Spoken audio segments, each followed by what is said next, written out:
Today I'm going to show you how I grew a pretty much weed-free garden, small garden, but we just like tomatoes and cucumbers, mainly German Johnsons. These are German Johnsons.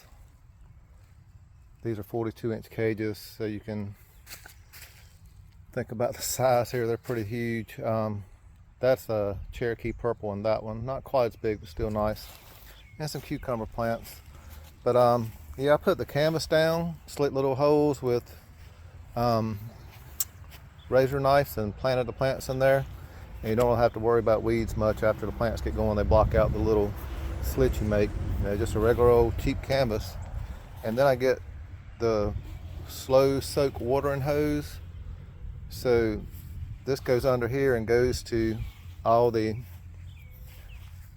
I'll kind of weave it in between each plant, and it gets what it needs in water. You just soak it good about every 3 days, and they end up looking like this, hopefully.